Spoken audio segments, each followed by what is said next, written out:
जिले सिद्दीपेट के वरगिल मंडल के हुदूद में तेलंगाना इंडस्ट्रियल पार्क के ज़ेर-ए-एहतमाम सनत के क़याम के लिए मुतासिर होने वाले किसानों ज़मींदारों को खातिर ख्वाह मुआवजा अदा करने तक तामीराती कामों को रोकने का गजवेल हल्क़े भारत राष्ट्र समिति पार्टी उमूर इंचार्ज वी प्रताप रेड्डी ने इदारों से पुरदोड़ मुतालबा किया। इस ज़िमन में उन्होंने वरगल मंडल के मवाजियात रामकापेट, नगर तांडा और सोनीपल्ली का दौरा करते हुए मुतासरा किसानों के साथ एहतजाज मुनज़्ज़म किया और TSI के अहदेदारों को मुआवजे की अदायगी तक तामीराती कामों को शुरू न करने का पुरजोर मुतालबा करते हुए बहस व तकरार की।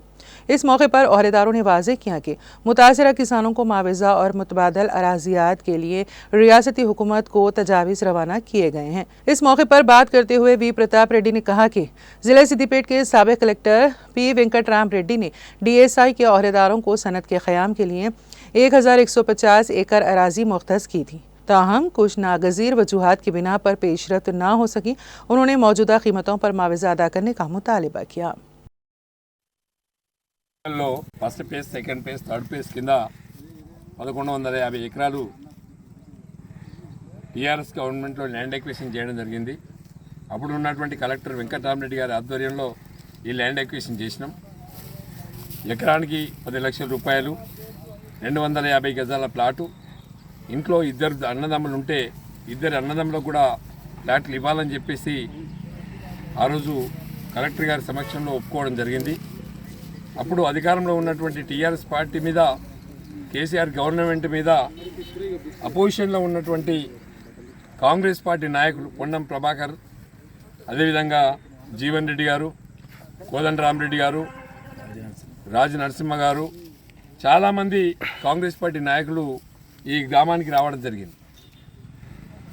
మేము అధికారంలోకి వస్తే, కాంగ్రెస్ పార్టీ కనుక అధికారంలోకి వస్తే ఎకరానికి 50 లక్షల రూపాయలు ఇస్తాం, ఇంట్లో ఎందరుంటే అందరికి ప్లాట్లు ఇస్తామని చెప్పి టెంట్ వేసి కూర్చోవడం జరిగింది. ఆ రోజు గవర్నమెంట్, టీఆర్ఎస్ గవర్నమెంట్ ఉన్నప్పుడు కూడా ఎక్కడ పోలీసు వాళ్ళని పెట్టి రైతుల మీద పడి బెదిరించలే. మేము కూడా ఎలక్షన్ కోడ్ వచ్చింది కాబట్టి ఆఫ్టర్ ఎలక్షన్ మీ అందరికీ న్యాయం చేస్తాము, తప్పకుండా మీ ఇంట్లో ఎందరుంటే అందరికీ ప్లాట్లు ఇవ్వడం జరుగుతుందని చెప్పి కమిట్మెంట్ కూడా ఇవ్వడం జరిగింది. ఆ రోజు ఉన్నటువంటి కలెక్టరు, MRO, RDO అందరి సమక్షంలో ఇక్కడ ఉన్నటువంటి రైతులకి కమిట్మెంట్ చేయడం జరిగింది. దురదృష్టవశాత్తు గవర్నమెంట్ పోయింది. ఇలా టీఆర్ఎస్ పోయి కాంగ్రెస్ గవర్నమెంట్ వచ్చింది. మేమేమంటున్నామంటే కాంగ్రెస్ పార్టీ నాయకులందరూ కూడా, ఇదే రేవంత్ రెడ్డి గారిని, ఇదే పొన్నం ప్రభాకర్ గారు, కోదండరామరెడ్డి గారు, దామోదర్ రాజనరసింహ గారు, మరి ఇట్లా